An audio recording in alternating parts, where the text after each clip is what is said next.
Hello, and welcome to Flunking the Written, a Buffy the Vampire Slayer podcast in which two Uber fans discuss their favorite show, episode by episode, scene by scene. I'm Kimberly. And I'm Megan. And before we get started, we want all of our listeners to know that this is a fully spoiled podcast. That means at any point during our discussion, we may bring up any part of Buffy the Vampire Slayer and its spinoff, Angel. So if you haven't watched both shows and are sensitive to spoilers, go catch up on some of the greatest television ever created and come back here when you're done. With that out of the way, let's jump right into this week's episode of Flunking the Written.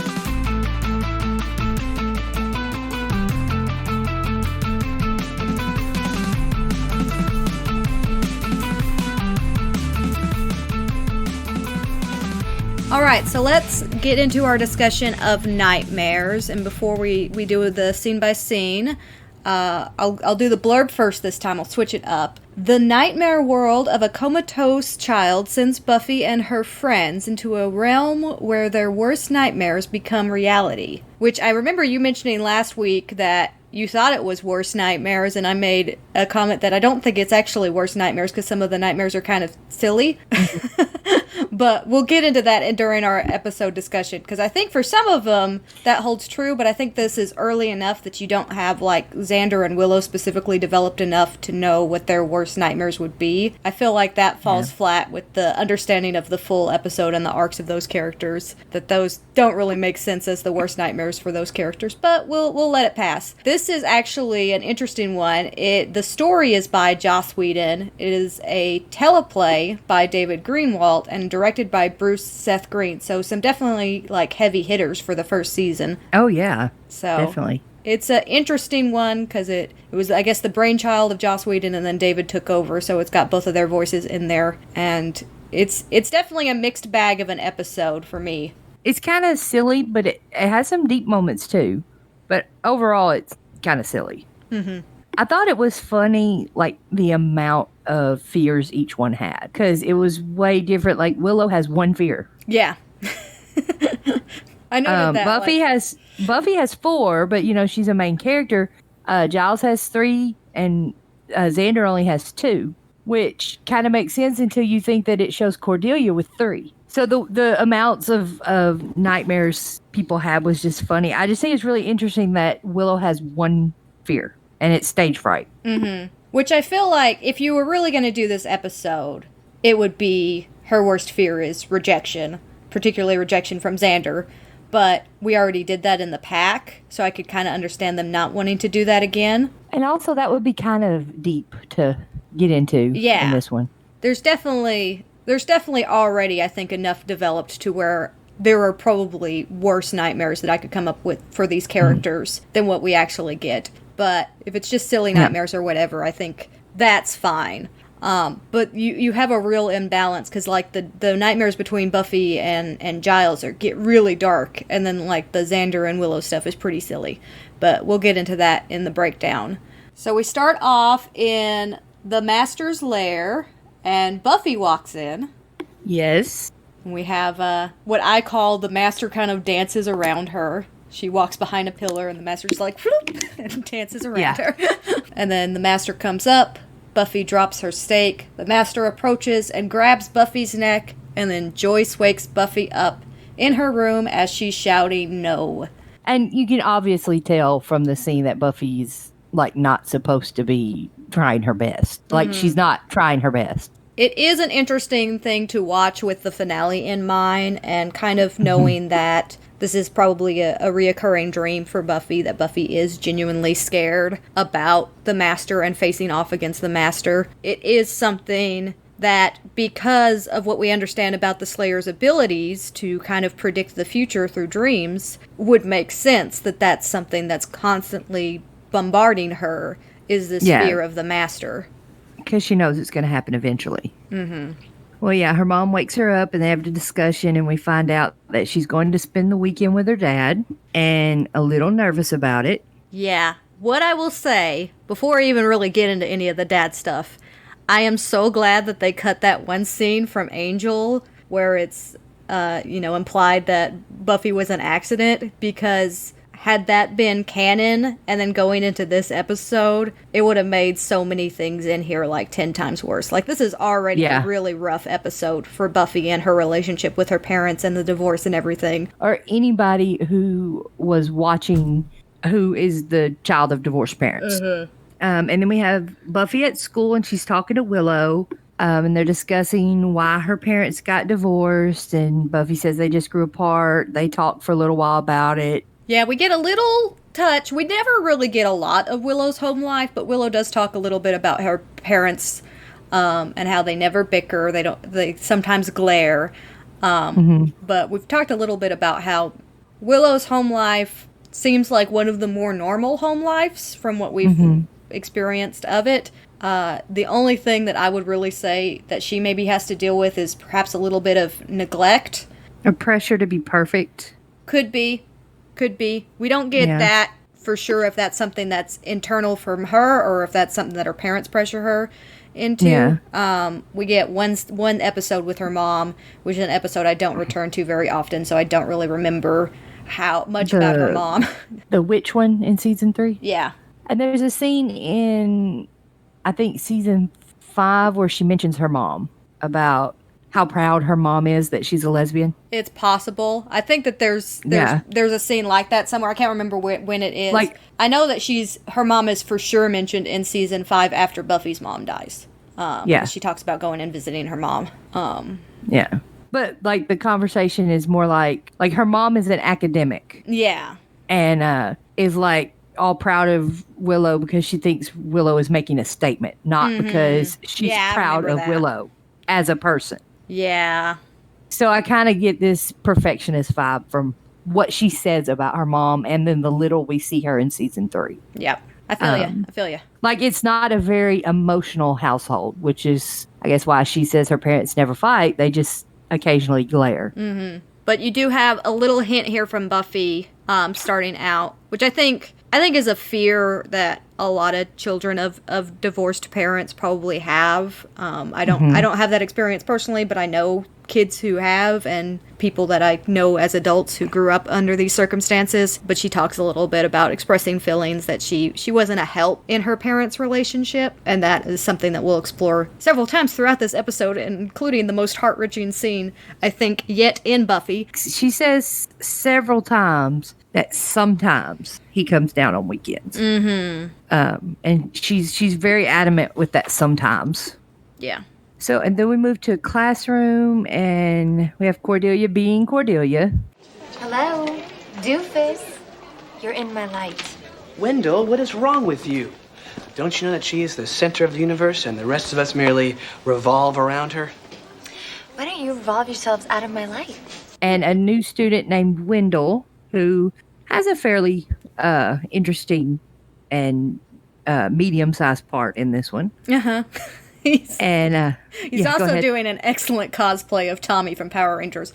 But I don't really know Power Rangers, so I couldn't tell you. Okay. Well, that counts as my counter to your Harry Potter reference. I can do the Power Rangers reference. The teacher starts talking about the need hierarchy, and Buffy turns around and sees a young boy standing in the doorway. Yeah. Who kind of has like an angel burlap type shirt on. Kind of like he's dressed really weird. He's not wearing a hospital gown, but he's not dressed in regular clothes either. Buffy sees him standing there and kind of thinks it's weird, but she just looks away. And I kind of think if I was Buffy, I would think more about this kid just standing in the hallway of her high school. Yeah. I mean, it's explained enough to where, like, anytime it happens, there's also, like, a really kind of traumatic thing that happens that kind of overshadows the boy. And then later on, she mentions that she's seen the boy around, and then she's like, I guess I just forgot. So it's also possible, this is me just completely, like, guessing here, but it's possible that he has some kind of, like, amnesia-inducing fog around him because of the magic that surrounds him, because he's around this school a lot. And nobody else really seems to notice, and it's very possible that Buffy's only tuned into him because of her abilities as a Slayer. That is very possible. I like that theory a lot, because I've got in my notes several times that it does not make sense that she does not think something's up with this boy. Yeah. It's the whole Ben is glory thing. Yeah. It's that, but it's Yeah. just this kid. Which I think the Ben is glory thing makes sense. This doesn't to me. Like this little boy is around every time or right before something horrible happens. So why wouldn't she connect him to that? Unless there's, like you said, some kind of magic around him. Yeah. Our new friend Wendell opens his textbook and screams because spiders start pouring out of it. Spiders. And crawling all over him, and they're mostly tarantulas. They're all the size of tarantulas, and crawling all over him and around him and stuff. And, the teacher and everyone else screams too. Because who wouldn't? Yeah, I even like spiders, and I would probably freak out about that. Yeah. And then the little boy in the doorway says, "Sorry about that." Yep. Which, more evidence that he has something to do with this, I actually really like the little boy in this episode. I think he maybe gets a little bit more screen time than he needs to tell this story, but there's some problems with him at the end, but I like his just kind of creepy presence. This is what, like we talked about, just having a kid play a kid is creepy enough. You don't have to do any, like, voice modulation or extra creepy layers to make a kid creepy. Kids are creepy. This kid's just standing around, and that's enough. I know I have 3 of them. They are creepy. So we go to credits, and then we come back to the Master's lair, but for realsies this time, and it's the Master and the Anointed One, and the Master is just doing the best thing that he does, which is monologue. Fear is a wonderful thing. It is the most powerful force in the human world. Not love, not hate, fear. He talks quite lengthy about something that you're going to be researching this entire watch through, and this idea of fear relating to pain and how it can be controlled, while he's talking about the cross. Which this basically goes back to my theory that the older the vampire is, the more power they have over the cross. Like the less power the cross has over them. But I think it's also discipline. I think that's what he's like, and that kind of matches what you're talking about, but I think it's not necessarily like the same progression for everybody. Like, it's very possible, and we kind of see it in a couple of examples, but it's very possible that, like, Spike's tolerance for crosses is more than Angel's tolerance for crosses, even though Angel's older, because maybe Spike's more disciplined on that particular pain.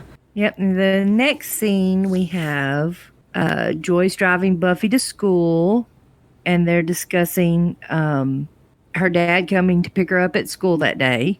So this whole episode takes place in like 2 days. Mm-hmm. Mom asks her if she's worried her dad wouldn't show, and she says, "Not really, should I be?" And they discuss how much her dad loves her. There's a couple of lines that were cut out here where they talk about the guilt Mom feels about the divorce and stuff like that, but it's not anything. Nothing major. Yeah. We don't get a lot of Joyce in this episode, but I really like Joyce. I really like the line of, your father adores you. No more than I do, but yeah. More than I do, by the way. I like Joyce in this episode for the little bit that we get her. Sarah Michelle Gellar does a really great job of playing Buffy's insecurities, and it's very clear very early on that there's a lot of insecurities she has when it comes specifically to her father. A lot of uncertainty there, and the little touches like panicking about the bag and stuff like that do a lot to layer this in, to make that later scene all the more painful to watch. I've always appreciated that about her acting. Yeah, it could also be a little bit of anxiety about having Mom and Dad together again. Mm-hmm. Like, she doesn't want to have Dad go by the house, because maybe they'll start fighting if they have contact with each other. That's kind of the impression I got from it. It's possible. But both could be true. And this is probably me reading more into knowing the entire show and knowing Buffy's complicated relationship with her father than what is really in the text here in this specific episode. Well, Buffy goes in and runs into Willow and Xander, and they have a conversation about what happened the day before with the spiders, and Willow is very much not happy about the spiders and how many there were, and thinks Buffy should do something about it. Willow is a little freaked out by spiders, even though it's not one of her fears that she has a nightmare about later. Yeah, Willow has strange, like, irrational fears that pop up a little bit every now and again in the early seasons that aren't really anything that seems to last, because she gets to a point where I'm pretty sure Willow doesn't fear anything. Yeah. She has a very interesting character arc. But Xander, I actually really like his whole bit in this about, it's just normal at this point to see spiders pop out of textbooks. Why are you worried? This is our life. Wow, the Hellmouth, the center of mystical convergence, supernatural monsters. Been there. Little blasé there, aren't you? I'm not worried. If there's something bad out there, we'll find. You'll slay. We'll party. They go into the library and they're talking to Giles, who comes out of the books looking very, very stunned and not himself. And something I'll say is because there's a moment here where Xander teases Willow about her fear of spiders. And I've always, when I've watched this in the past, I've always been like, it's weird that Sarah Michelle Gellar doesn't react to them. But watching it this time and really focusing specifically on Buffy and Giles' relationship, I think it's because Buffy's so tuned into Giles and she sees how disoriented he is that she's concerned more about him than about her friends being silly. And so she's so focused in on him at that moment. Yeah. But yeah, Giles doesn't really have anything to help them on just spiders crawling out of books randomly, so they decide to go and talk to Wendell. And we find out Wendell is not scared of spiders. Wendell loves spiders and had a giant collection that his brother killed when he was at camp. And I noticed here Wendell is talking about how he has this recurring nightmare about spiders and they come after him in revenge because he let his brother kill them. It's always the same. And Xander looks at him all serious and says, that's how it happens every time. And I made a note because I was like, it's Xander. Xander noticed something first. He's the first one to get a clue that this is a nightmare that came true. Yeah. Xander's very uneven in this episode for me. There's some great Xander in this episode, but then there's also, staring at his teacher's chest Xander in this episode. So you get both versions of Xander, but the good Xander that you get in this episode's really good. I've got quite a bit to talk about Xander at the end of this episode. So, and then we have Buffy, who is told by Cordelia there is a history test, and she realizes that she's never been to that class, never done any homework, and has not studied. And Buffy enters her first nightmare, where she goes in to take the test. And it shows the test. This is like an hour-long high school class, right? This test is 5 pages of essay questions. When it shows it, I'm like, nobody is filling this test out completely. Although Buffy doesn't even manage to get her name on the test before class ends, and she has to turn it in. So, yeah. But it shows the test, and it's multiple pages of essay questions, and I'm like, no one's doing that. No. It is not in an hour. It is the realest nightmare, though. It is. I think everybody has experienced some form of that specific nightmare. Oh yes, definitely. And not being prepared.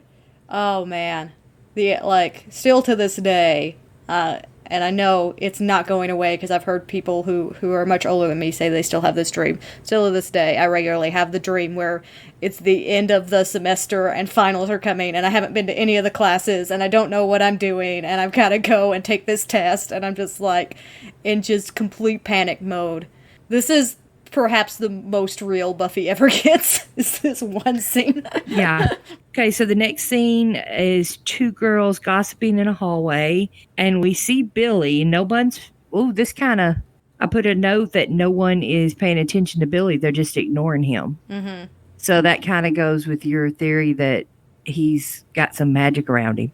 Yeah. Says everyone's ignoring him. But one of the girls decides she's going to take a smoke break in the basement and heads down there. And there is a monster down there who attacks her. And I just want to point out 2 things in the script book about this monster. Okay. Is one description of him says, look up boogeyman in the dictionary and you'll see his picture. And another one is what they call him. Oh, okay. He is, from now on in this script, he is called the Ugly Man. Okay. I know that that's what Billy ends up calling him. And that's what I called him in my notes once I realized that that's what he called him. Oh, I thought Billy called him the bad man. No, he calls him the ugly man. Well, he is called the ugly man in the script. Yeah. Which I like and that also name for it's him. supposed to look like the boogeyman. Yeah.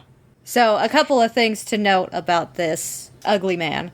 Kind of almost cartoonish in a way, but he has one arm that's extended and club-like, much like a baseball bat would be. Which is a very telling and frightening thing to think of once you realize what this ugly man represents to Billy at the end of the episode. And see, I did not see that. I thought he was holding a baseball bat. No, that's actually like his arm. It's an extension of his arm. Oh, wow. I guess I wasn't paying enough attention to it. But I really thought he had a baseball bat in his hand. And I've thought that every time I've watched it. But then there's also the really, really, like, egregious smoking kill sign at the end of the scene. Oh, my gosh. Yes, I have that in my notes, too. Big sign with a gun that says smoking kills. I was just like, who's that even there for? In the basement, yeah.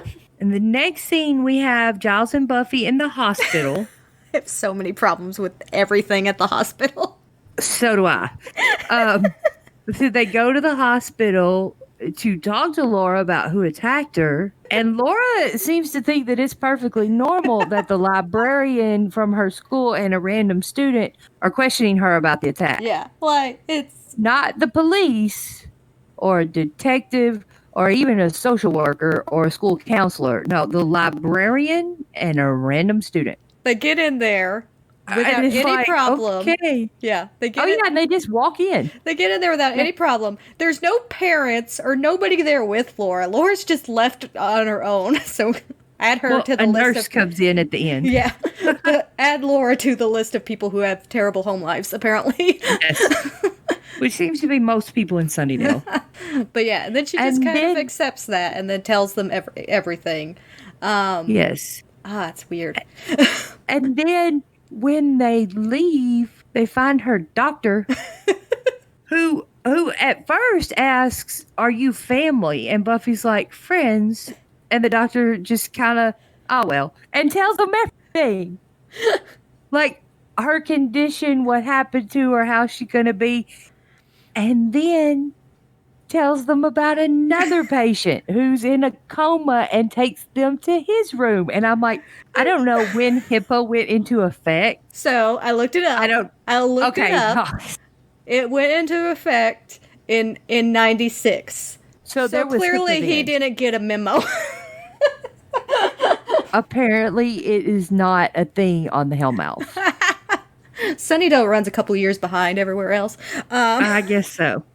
But not only does he, like, completely violate HIPAA, but then he also, like, basically accuses or assesses and presents it as fact that these two people were attacked by the same person. Yeah, and I'm wondering, how did he connect that? One is a little boy after a baseball game on a Saturday. One is a teenage girl at the high school during a school day.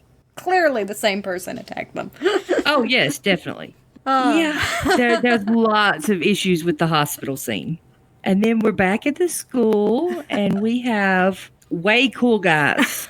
That's what they're called. I put, we cut to the school, and the cast of Grease is just casually arguing about honor. They're very much like the cast of Grease, but they're called way cool guys. Way cool guys. In the script. One has a mommy come and embarrass him in front of his friends, which is pretty funny. And Xander and Willow, they're there and they watch this one. And they have kind of already figured out that it's people's dreams because they're discussing that maybe Laura had dreamed about being beat up.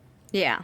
So Willow and Xander already got this figured out, that it's dreams. Yeah, they're discussing the link, and they're kind of already finding it and connecting the dots, so good on them. Yeah. And they walk into a classroom still discussing it, and all of a sudden we look down and Xander is only in his underwear in front of his classroom, which I don't know if people actually have this dream, but it's a very cliched stereotype dream for high school. It is one of those dreams that I fully believe Xander has had for some reason.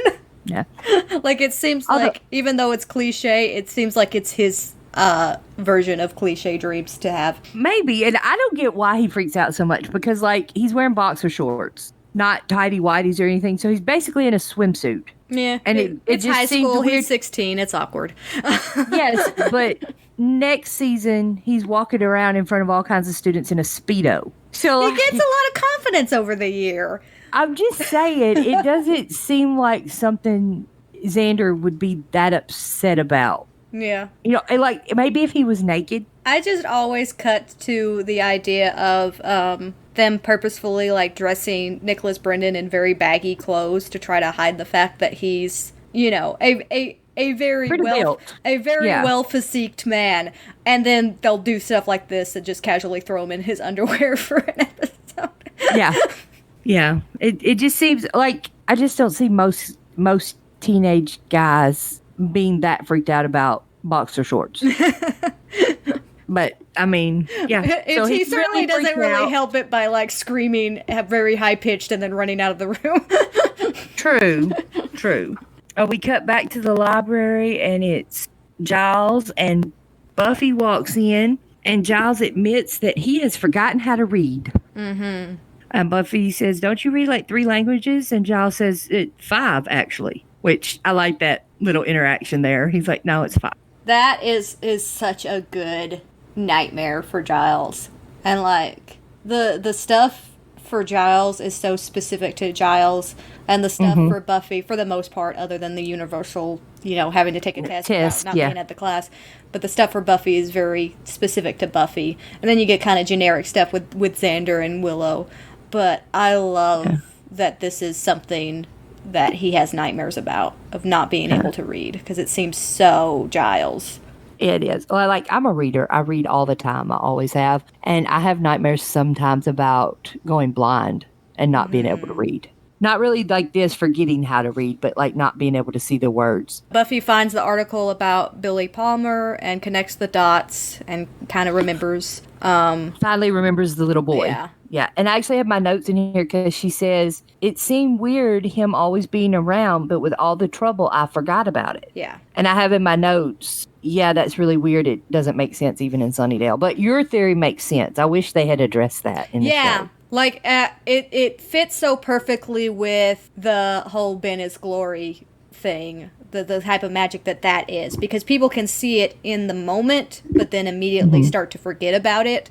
So I can kind of feel like it's a similar type of magic to where Buffy being specifically attuned to this boy can still see him, but it's still so powerful that when she's not focused on him, he just kind of fades from her memory. And so seeing that picture jarred something that allowed her to remember. And there's a funny line here where Buffy says they're talking about astral projection and that maybe maybe the little boy Billy is doing that. And Buffy says, "Could I have been seeing Billy's asteroid body?" Which is a pretty funny line. It's so funny, but Giles, like, just being so done with Buffy, but then also Buffy being so done with Giles, because she, like, rolls her eyes as soon as he corrects her. Like, these two are just so in tune with each other to get to that point of just being annoyed with each other's weird quirks. And it's really interesting to have a scene like this right before we meet Hank Summers for the first time, because Hank walks in. And this is, as far as I know, the only time that Hank and Giles share a scene together. I think it's the only time we ever see Hank. No, it's not the only time we've ever seen Hank. He is in... With this episode. I looked it up because he's in several episodes.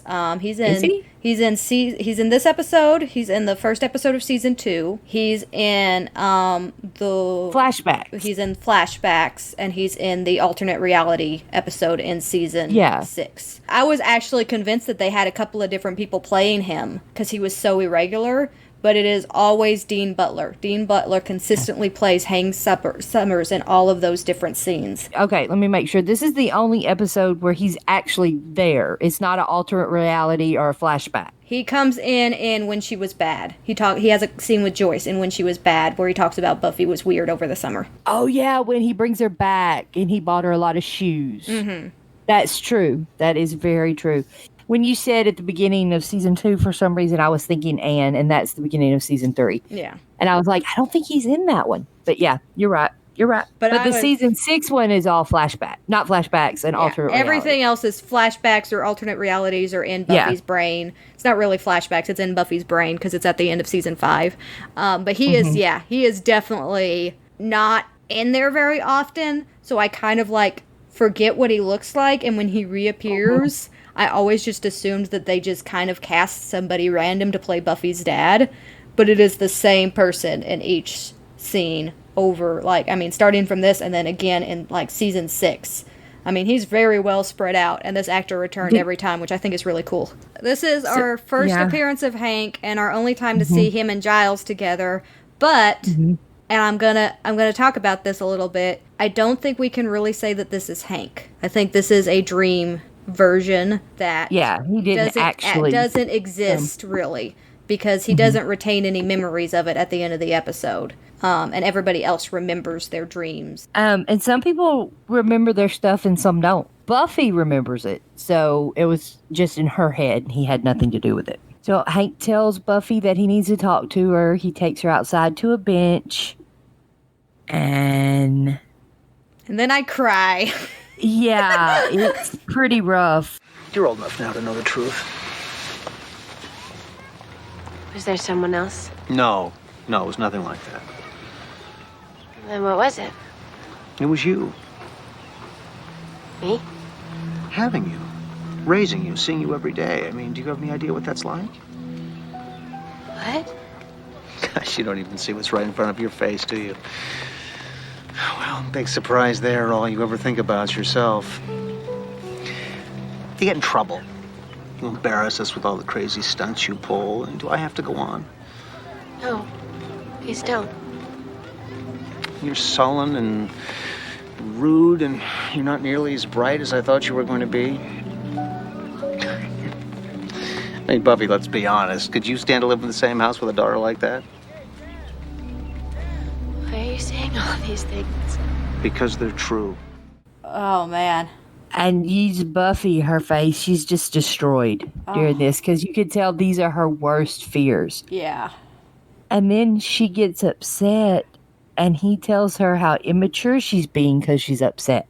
So, like, whoa. I don't know who is responsible for this scene, if it's Joss or David, but It's very well written. I want to go and beat one of them up because of it. It's well written, though. Oh, You have it's to admit so that. well written, and Sarah does a great job, but also Dean Butler, like, sells it so well as just a uncaring parent against Sarah Michelle Gellar, who's just breaking down, right? You gotta remember that part of this acting that he's doing is against Sarah Michelle Gellar, probably giving as much as she's giving off camera as on, because that's what I've always heard about Sarah Michelle Gellar. She's very giving in the scenes that she does. He just keeps this very level face, and it's just very authoritarian and just very condescending and awful to listen to. Oh, yes. It's awful. It makes you hate him. Yeah. And then he says, like, one of the worst things that a non-custodial parent could say to their child. I don't really get anything out of these weekends with you. What do you say we just don't do them anymore? Mm-hmm. I think it's probably the literal fear of every child for the parent they don't live with. Yeah. He pats her on the arm and tells her, I sure thought you were going to be different. Which, whew. Yeah. No one wants to hear that from a parent. He walks off, and then Buffy sees Billy. So, before we move on from that scene, I want to talk just real briefly about Hank, because Hank is known for being a terrible father, but I don't think originally that was the intent, because you see him at the end of this episode, and you kind of see him at the beginning of season 2, and you kind of get the idea that he might be a little absent, but he's not necessarily a bad dad to Buffy. And then it gets worse and worse and worse to where he's, like, really, really neglectful. Like, doesn't come back after Joyce dies to be with his girls. Yeah. Like, that level of bad. And I think the first time they have that happen is the beginning of season 5 when Dawn shows up. Mm-hmm. And they talk about how Dad abandoned them, which kind of is a little different than the narrative they set up. Yeah, and I'm going to talk about that in season 5, too, because I think there is something to that possibly in writing Dawn in, they maybe wrote Hank as more of a villain in that timeline, because you get really confusing timelines, because basically Buffy runs over 2 timelines. There's season 1 through season 4, and then there's season 5 through season 7, which is a completely different timeline, and makes it to where you can retcon a whole lot of stuff and really muddy the waters. But I think you're right. I think that's kind of the major shift. But how awful would it be to, like, know that you're coming in as the father figure to the main character of this show and know that this is the first impression that the audience is going to give. Now, obviously, he doesn't have a huge role in the show overall, but, like, that is a hard place to start as an actor, to be like, my very first scene on this show is to be a terrible, terrible father. Oh, a really, really terrible father. Yes. And I think even if they hadn't kind of gone down the path that they did with Hank, there would be a lot of people that would forever hate Hank because of this scene, even though this isn't Hank. Because it's so hard to remove yourself from this moment of seeing Buffy this distraught. And I've heard from people that they have irrational hate for Hank because of this scene, even though it's not really Hank in this scene. It was just in Buffy's head, yeah. I have a feeling that scene is very hard for a lot of people to watch. Yeah. The next scene is Xander and Willow come in the library and let Giles know about what happened with Xander's clothes in the classroom. Which Xander is still getting dressed as he's entering the library. So, like, I feel like he would have gone to a locker room for that, but maybe he's heard about how dangerous the locker rooms are. And it's just like, nah. Yeah. But I always find it he's funny still putting that a he's shirt like on. putting a shirt on as he's entering the library, which is just weird. Yeah. And they have a discussion and they figure out that everyone's nightmares are coming true, which is basically what Willow and Xander kind of already thought. It was kind of redundant to have this aha moment where Willow's just like, oh, it's everybody's nightmares. Like, you just discussed that it was everybody's nightmares. Willow says, so why is this happening? Billy. Well, that explanation was shorter than usual. It's Billy. Who's Billy? So Giles explains about Billy, and they start talking about stopping it because it's going to keep getting worse. And we see Cordelia standing at her open locker with the most frizzy, fried mess of hair on her head. Yeah. And she grabs a comb and starts trying to comb it, and the comb breaks. I have very long, thick hair, and brushes break in my hair all the time. So this happens. This is just a normal day for you. Yeah. And then we skip to Buffy, who sees Billy and finally talks to him. One thing we have forgot to mention in all this is that the ugly man, whenever he hurt Laura, said the words "Lucky 19." I have it in my notes several places, and it just never actually got into the conversation. Here, Buffy actually says, "Are you Lucky 19?" to Billy, and Billy says that that's what the ugly man calls me. The situation that Billy's in is absolutely the worst, and it gets unfolded in little bits here and there. Giles explains just previously that he's trapped in the nightmare world and he's crossed over because of the Hellmouth energy, but that's basically in his coma, he is in the nightmare world, which also tracks, I think, later on with Faith. When Faith's in her coma, she's in a similar type of nightmare world when we see her dreams, where she just kind of keeps repeating the same dream over and over to the person that she considers her villain. And so, and so it adds some interesting layers to, like, what's it like for all coma patients on the Hellmouth? Is this like everybody experiences this?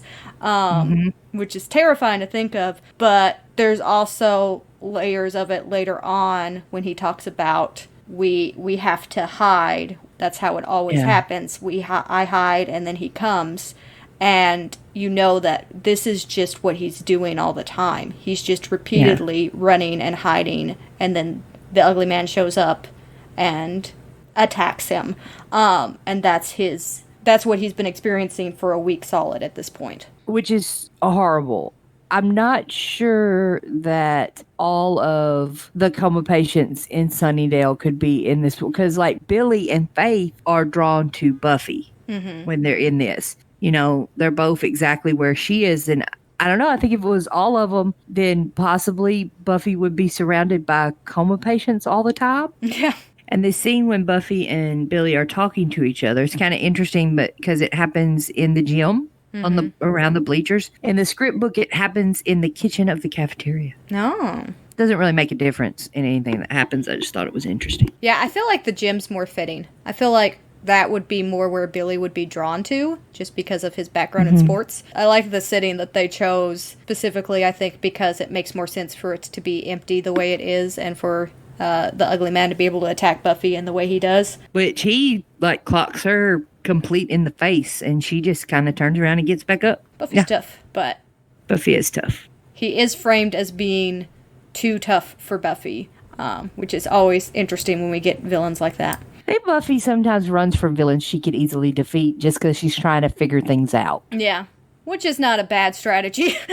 And once she figures things out, she fights, you know.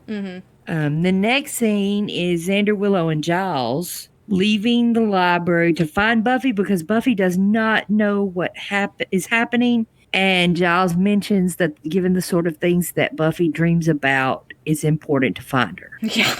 Yeah, he knows the kind of things that a Slayer would dream about. Xander immediately says it'd be faster if we split up and they all go their separate ways. And Willow is left standing there and says faster, but not really safer. Yeah. Which is a really valid point, and I have no idea why they split up like that. It makes zero sense. So I view this, again, I'm going to compare it to another episode of Buffy to kind of give it an explanation, but I view this similar to the way that things kind of just happen in Once More with Feeling to get to a certain scenario, right? There's a lot of movement of characters in Once More with Feeling to get them to a place where they can have their song. And it's not necessarily a natural place for them to be, but it's the place they have to be in order to do the song. And that's because of the power of the magic that's cast over all of Sunnydale at that point.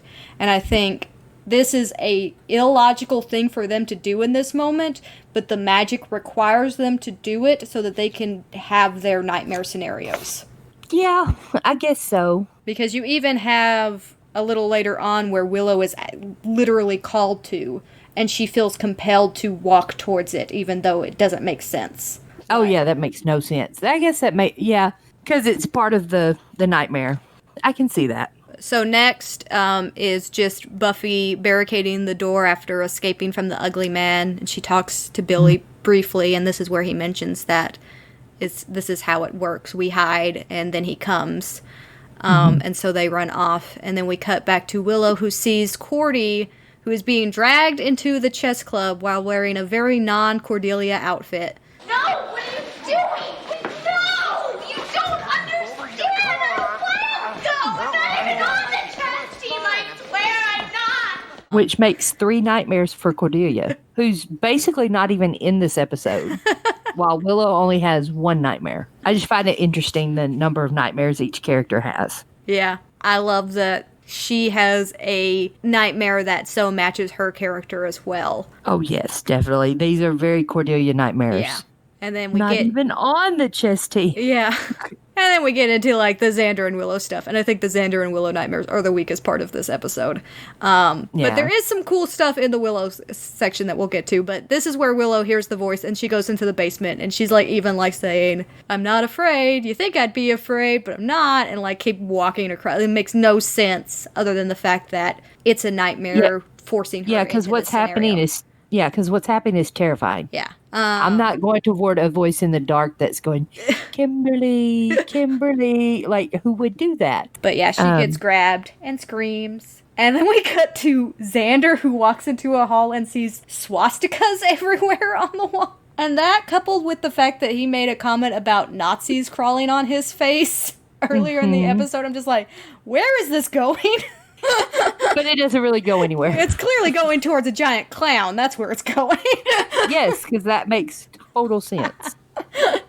But then Xander, much in the way that Willow, like, logically would not go into a dark basement just because she heard someone call her name, Xander sees a candy bar trail and starts following it. So that leads me to believe Well, now that does sound like something Xander would do. All of this is really pushing these people to get into these nightmare scenarios. Yeah.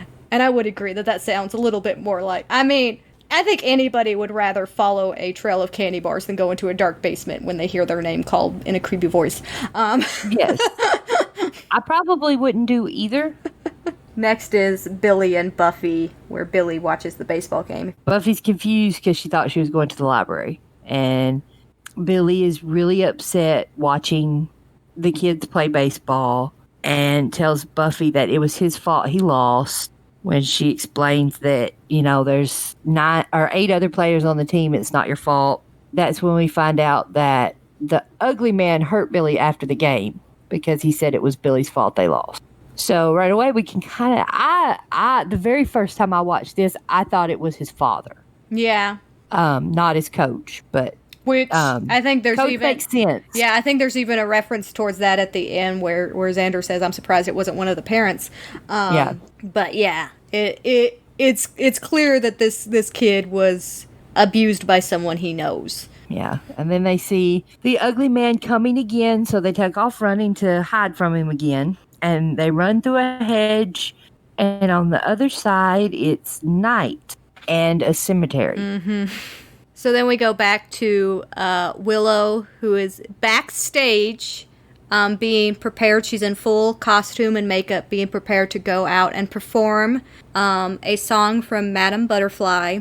And this is the one little nugget, and I can't take credit for this because this is something that I learned from Passion of the Nerd, which is a YouTube channel that does like Buffy analysis videos. But he went and looked up the translation for this particular piece from Madame Butterfly, and in it, Pinkerton sings about Butterfly's eyes being full of witchery. And of course, Willow here is portraying Butterfly. And earlier, it's not in these part of the play, but earlier he also talks about how she has bewitched him. So there's a couple of little hints there that I think could definitely be foreshadowing for season 2, where she actually starts to go down that path. It never ever occurred to me to try to translate what they were singing. Yeah. Well, what he was singing, because Willow doesn't really get any notes out. She squawks. Willow squawks. But yeah, Xander in the next scene walks through and like his hands are just full of all of the candy bars. And he's just like, I love these bars. It is quite amusing. But then he spies a chocolate hurricane and has this realization that the last time that he had one of those was during his 6th birthday, I want to say. Yeah, 6th birthday. And then the clown pops up. And he starts running from the clown. And I tell you, we see this clown. It is not a clown that would be at a child's birthday party. It is a clown that would be in a Stephen King movie. Yeah. Then we go back to Buffy and Billy in the graveyard. And they see the open grave. Billy comments, I wonder who died. And then the Master pops out. Nobody died. What's the fun of burying someone if they're already dead? Oh my God, that's good. It's a good line. A very creepy line. And then he follows up with, so you're the Slayer. You're prettier than the last one. I love that line. You're prettier than the last one. I like it too. Specifically because of the follow-up line in Prophecy Girl where she says, I may be dead, but I'm still pretty. And I love that that's something that they both kind of use in their taunts against each other. Buffy is very, very freaked out, as one would be. And then the Master kind of explains in a way that matches what he was saying in the beginning of the episode.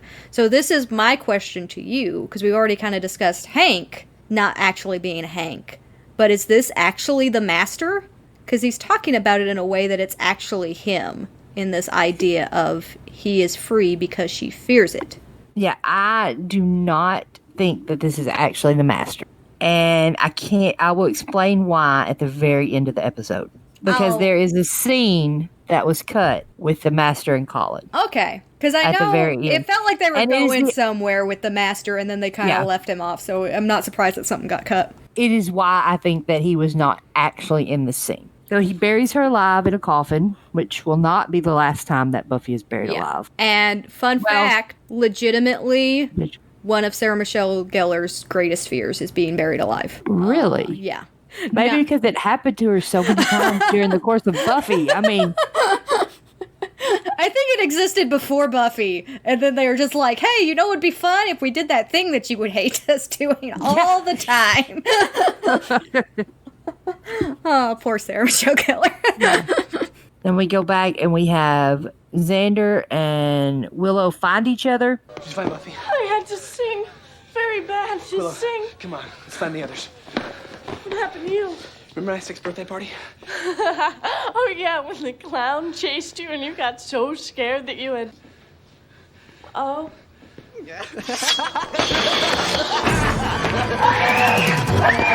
Let's try the Buffy. There's no indication of where Giles was during all of this, though. Like, I guess just wandering the school looking for Buffy. Yeah, he was dealing with some Nazis. Yeah, possibly. But it doesn't show that. And they're racing from the clown who's following them, and all of a sudden Xander just stops, turns around, and punches the clown. I guess he just decides I'm not scared of this clown anymore. Yeah. And that's the... Which he might have. It might have been like an instinct, and as he's running, he realizes, why am I still doing this? I'm not scared of this anymore. And then tells him what a lousy clown he was, which I think he was because he's a really scary clown for a child's birthday. This is the part that I was going to say is actually kind of cool about Xander's dream. I don't really like the clown. I think the clown's just silly. But the fact that he is... Overcomes. Yeah, he overcomes and actually faces his fear. And really, to an extent, is the only one that truly does that. Buffy kind of faces Billy's fear, and then Billy faces it at the very end when he removes the mask. But Xander is like the only character who actually faces his fear, which kind of matches what we've talked about Xander again and again and again, is that he is oddly courageous considering what circumstances he's in. And even at the beginning of this episode, you have that moment where he is not concerned that something's a brewing, because there's always something a brewing. And it's just kind of his new normal, and he's adjusted to it and come out very, very brave on the other end. And that's something that we'll see with Xander throughout, that he has courage in spite of the fact that he never gets more powerful. Xander is like the one character that really doesn't get better at fighting other than just basic combat skills. You have a little bit of army training shenanigans that goes away faster than it was there. But for the most part, Xander is the everyman who, in spite of being outmatched in every way, is the one person in this episode to actually full-on face their fear. And That's I think true. that's cool. That's a good point. I love this scene where Xander just decides to face his fear and punches the clown. But it never occurred to me to think that Xander is the only one that does that. And he's also the only one that doesn't get power later. Yeah. But although at this point, Buffy's really the only one with power. Yes. And that's the real crux, is that, you know, this is really significant because of the amount of power that Willow gets and the amount of power that we know that Giles has harnessed and is capable of harnessing. Again, if he wants to, yeah. An interesting comparison to make here is that it's not necessarily that power causes courage, because we get a lot of this in season 4 with Adam explaining how vampires fear death more than mortals do. There's something about the amount that vampires fear that doesn't seem like it should match with how powerful they are. But in a way, they are more fearful because of the power that they have. And I think that that's an interesting juxtaposition with someone like Xander, who never really gets powers, but is shown again and again to be one of the most courageous characters. See, I can say nice things about Xander every now and again. Look at you being complimentary towards Xander. I'm so proud. It's not going to last, is it? So they run to the in front of the school, and I love that there's just so many sounds going on. Like, it's all off screen. You can't see anything happening, but there's just added on so many layers of sound of just the chaos going on around them. Because everyone's in a nightmare. Everybody's in a nightmare. And they discuss that they need to wake Billy, but they need to find Buffy, and Willow spots the cemetery that's just kind of like glowing in this weird portal-like thing across the street. So they go over to the cemetery and they find a headstone with Buffy Summers on it, rest in peace. And Giles says it's his nightmare. And this is the second time in the episode that I cry. Because Giles gives a speech and it's sad. It's so sad and it's so sweet. I failed in my duty to protect you. I should have been more cautious, taken more time to train you. But you were so gifted. And the evil was so great. And then all of a sudden, Buffy digs her way out of the grave, and she's a vampire. And the layers of, like, the reveal of Buffy being just like, oh, I thought I was dead. And then your face, and then her slowly feeling and understanding. And then the just gut punch line of, you never told me you dreamt of becoming a vampire. And then Buffy replying, this isn't a dream. This is like the weird imbalance of this episode, because like there's a lot of stuff that's like really silly and fun, but this is like a really like deep dark fear of Buffy's that I think is something that I'm sure a lot of Slayers wrestle with, right? Once they learn about vampires and once they understand what high risk they're at, I'm sure a lot of Slayers have experienced this dream. And we get into ideas of like shared dream space with Slayers too. And this idea of that kind of passing on again and again and again. So it can even become a situation where you think, well, probably all Slayers actually have this specific nightmare because it's so ingrained into who they are.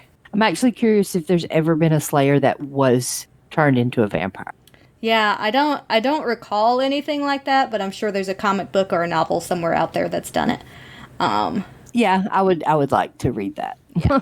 Giles kind of asks Buffy if she can hold it together long enough to help, and she says yes, but we have to hurry because I'm hungry. Mm-hmm. Or I'm getting hungry. It's a little creepy. Yep. But it's Buffy. And then we see the really nice doctor who does not know anything about HIPAA laws in the hospital, whose hands are kind of like twisted claws. Mm-hmm. And he's all upset, which is a very appropriate nightmare for a doctor. Yeah. They go into Billy's room, which we still have not seen a single parent for Billy. And I don't know why his parents aren't sitting by his bedside while their son's in a coma after being attacked by somebody. Yeah. But they try to wake him up, and the ugly man comes storming down the hospital. We get this amazing moment where Buffy just gradually reveals herself, talking about how scary the ugly man is. And says that there's a lot scarier things than you, and I'm one of them. And then you have that amazing shot where she steps up and the light hits her face, which is sunlight. So it's like a weird, doesn't compute in your brain to see a vamp face in sunlight like that. And just wrecks this thing that before she struggled against so much.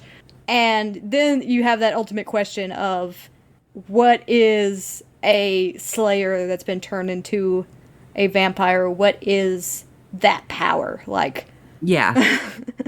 Like, how powerful is that being? Because holy crap, is it just framed in this moment to make her seem like she is the most badass thing that you will ever come across. Mm-hmm. I'm kind of wondering why it was never something that she discussed, like with Angel. Like becoming a vampire and then like having them immediately put her soul back in. Because that's a way they could be together. And they were always looking for ways they could be together. The issue is once they figure out how the curse works, like how they could actually curse her and do the same spell on her that was done on Angelus, they already know the loophole of it.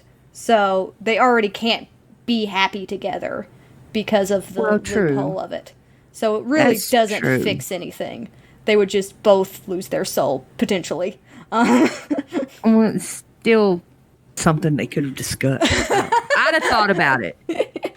But yeah, that makes sense. They decide that Billy has to pull the mask off the ugly man. And there's a moment here when Buffy says that he has to be the one to do it, and Willow's like, what are they doing? And Xander is the one that says, I get it. That, again, I think supports this idea of Xander understanding what it means to face your fear. Have that courage to face your fears. Because he immediately understands what has to be done in this scenario. So Billy pulls the mask off, and we don't see who he is, and we're immediately back in the real world. And, Buffy's no longer a vampire. Xander and Willow in their normal clothes again. And Billy's in bed and starts waking up. But they woke up in these places, and they remember their dreams and stuff. I'm wondering where some other people woke up at. I mean, I know they would remember how they got there and stuff, but I don't know. There's the scene where they look out the hospital window and there's giant bees everywhere. So the person who's scared of giant bees, they just running through the park, and all of a sudden the bees are gone. What are they thinking? Well, and it's also weird because I don't know if there's supposed to be some kind of area of effect thing going on to where only the people immediately around Billy remember. Because that's still a lot of people. But even in that room, because the hospital kind of sounds like it's reset to normal in the background. You kind of just hear it kind of sounding normal in the background. Okay, but and you would think there'd still be some recovery period there for everybody else because it was panic mode just a few minutes before. Okay, but if it is reset to normal, and let's say you're in your house that gets attacked by giant bees, and you take off running through the park and things are reset to normal, are you just teleported back to your house? Or are you in the park without remembering anything? Yes. That was a very good answer. I love it. Yes. So yeah. We're in the hospital room. Billy wakes up and we see Billy's kitty league coach. Yeah. Who conveniently shows up just seconds Who's just after right all there. Of this. Yeah. Yeah. This is the part that really kind of falls apart for me because I don't know, it's the whole pulling off the mask and then this whole scenario of the way to go kid kind of line from Buffy, whatever she says. This whole session here just seems so Saturday morning cartoon. I mean, it seems like it's out of an episode of Scooby-Doo. Our after school specialist. Yeah.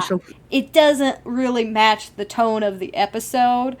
And then it's just so convenient, right? It's just too convenient for him to just casually show up and be like, oh, yes, I'm his coach. He's my lucky 19. Well, I'm guessing he thought he was gonna die.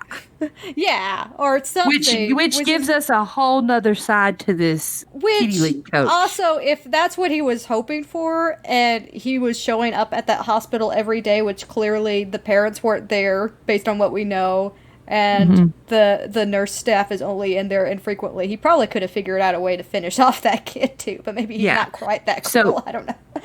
Basically a murderer. Yeah, but he's scared when he finds out that Billy's awake. Because he didn't expect Billy to be awake. Yeah, not a good dude. I actually have in my notes a third time.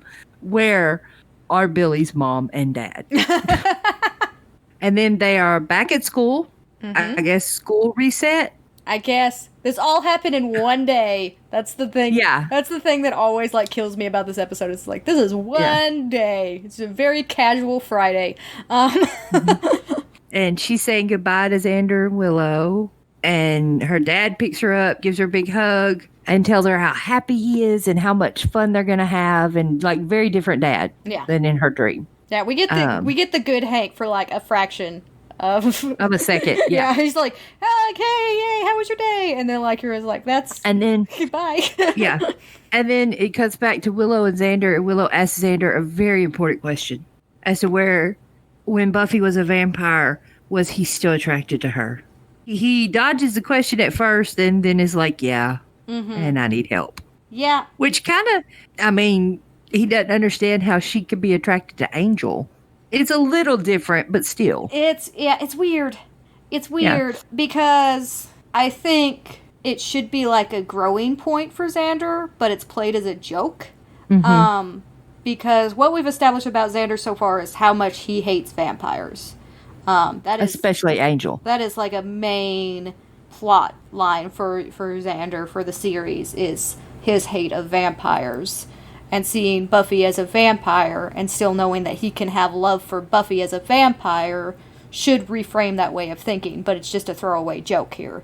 Yeah. I kind of wish they just didn't do this. I don't think it adds enough. I think they could have had another, like, funny line, or maybe just not have a quirky funny line at the end of a traumatic episode where, you know, it was about a kid that literally got beaten into a coma. But it's season 1, and we've come to expect this from season 1. Yes. I'm not a huge fan of this line. I'm also not a huge fan. I'm kind of with you on, like, maybe not specifically the discussion of Buffy turning back into a vampire, but maybe a discussion about how Buffy has been a vampire and has kind of had that. Like, I feel like that could be a very powerful thing for her to learn from. Like, if she was actually a vampire and had the same urges of a vampire to drink blood, and, like, she makes that comment of, I'm getting hungry. Like, doesn't that allow her to have a certain understanding of vampires that never really gets mentioned again? Yeah, they do never mention it again, and they could have played on that some. Yeah. Yeah, that's kind of a missed opportunity. So that is the end of the episode, except for one scene that was cut out, which I have no idea why the scene was cut out, because it would have been some continuation of the storyline with the Master. Okay. So this is the scene, and it says the Master is sprawled in his chair, sleeping quietly. Suddenly he sits up with a start, and the child is nearby. Colin says, "Bad dream?"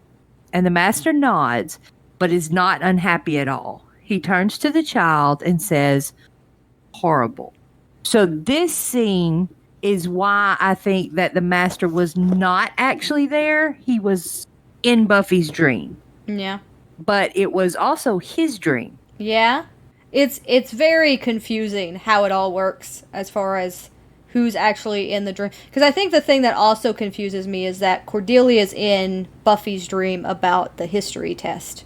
But is that actually Cordelia, or is that just a fabrication of Cordelia in Buffy's mind? And that gets right. Well, we know that Hank is a fabrication of Buffy's mind in the scene with Buffy and her father.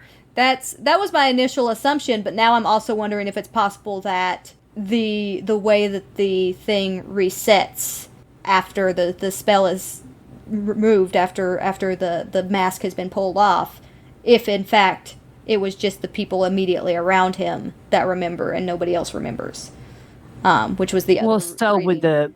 with the Master remembers.